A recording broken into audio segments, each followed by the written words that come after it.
The Realme 16 Pro is shaping up to be a serious contender in the mid to upper smartphone tier, offering a large 6.78-inch 1.5K OLED display, likely with a smooth 144Hz refresh rate, 4 vivid visuals, and fluid scrolling.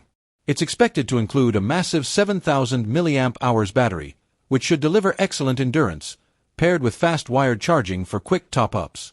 On the imaging front, leaks point to a 200MP main rear sensor with an additional secondary lens, signaling a major jump in photography capabilities. Storage and memory options are generous too, with configurations reportedly ranging up to 512 GB of internal storage and up to 12 GB of RAM. Some rumors even mention higher memory tiers.